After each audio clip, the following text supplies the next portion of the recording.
Welcome back. A new Health and Human Services whistleblower set to give explosive testimony today about the Biden administration's border policies.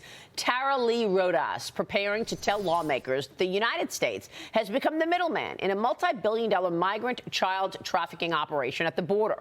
Missouri Senator Josh Hawley grilled the Department of Homeland Security Secretary Alejandro Mayorkas about this just last week. Watch. Have you seen these numbers?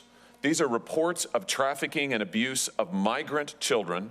You can see a massive surge that begins to happen when? Oh, when you come to office in 2021. Huge surge, reports of trafficking, reports of neglect and abuse. You have at every stage facilitated this modern day indentured servitude of minor children. Why should you not be impeached for this? Senator, I look forward to discussing this issue further because you are misstating the facts so terribly. Well, he's looking forward to it. Joining me right now is Texas Congressman, member of the House Judiciary, Foreign Affairs, and Education Committees, Nathaniel Moran. Congressman, thanks very much for being here. What can you tell us about what's going on here? Well, it's just astounding to see that it's really like an ostrich sticking their head in the ground. The Biden administration doesn't want to admit the travesty that's happening on our border. If you just look at those numbers, before Biden took office, about 30,000 unaccompanied children came across the border each year. Now it's upwards of 150,000 over the past 2 years each year. And now we're set to surge even beyond 150,000 per year. What's most astounding to me, and I just can't even believe this number, is the Biden administration cannot even tell us where 85,000 of those children are today. Wow. And that's astounding to me. Well, I mean, there was a real movement within the House to impeach Alejandro Mayorkas. What's happening? Is he going to be impeached? Yeah, we need to see that process pushed forward. There's no question that what Mayorkas is doing is not enforcing the rule of law, ignoring the rule of law, and simply turning a blind eye to the travesties that are on our border.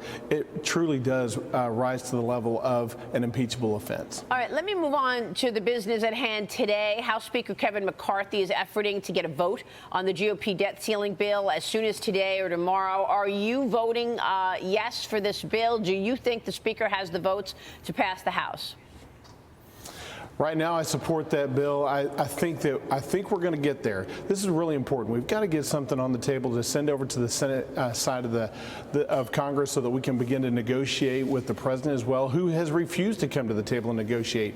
And really what the Democrats keep saying is, you know what, we just want a clean debt ceiling limit bill, and then we'll deal with the budget later. But truth is, Americans know spending is what got us here. We need to deal with spending now in addition to dealing with the debt ceiling increase. I like the way that McCarthy has laid this out. We've got lots of policy changes that will provide growth over the next 10 years and constrain spending over the next 10 years, which has been the problem overall. Now, wait a second, because just a moment ago you said, right now I support the bill. So are you expecting there's going to be change and that could change your support for the bill? Hopefully not expecting any changes. I definitely am a yes vote right now. Okay. But what we want to make sure is we don't want to see it watered down before we actually provide the last vote. We want to be sure that we see $4.5 trillion, hopefully, in savings, which is what the bill calls for over the next 10 years. We want to reduce that spending. We want to roll back the COVID unspent funds. We want to make sure that there's work requirements that are out there. We want to make sure that we have the green energy New Deal policies rolled back and push forward with our HR1 policies for creating and unleashing new energy here in America. And do you think that bill comes to the floor today?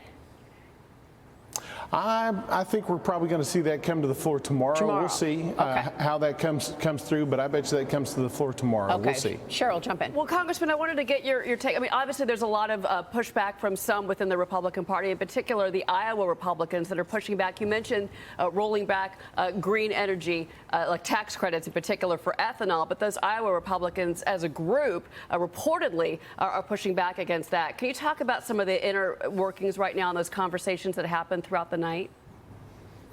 Well, I wasn't involved in any of the conversations over the night, but I know that there's lots of diverse interests that have to be dealt with.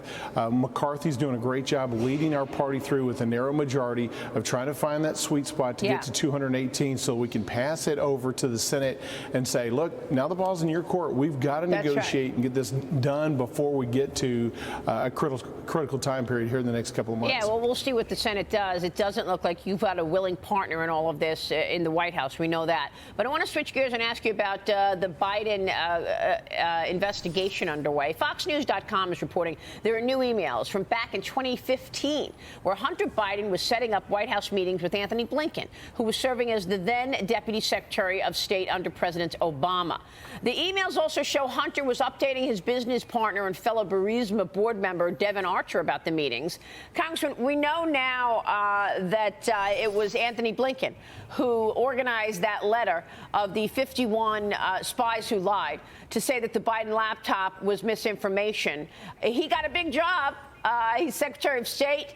Jake Sullivan also got a big job after peddling the Russia collusion nonsense in 2016. Your thoughts on where this goes? Is Antony Blinken in your sights in terms of investigation, given what we've learned in these past few days?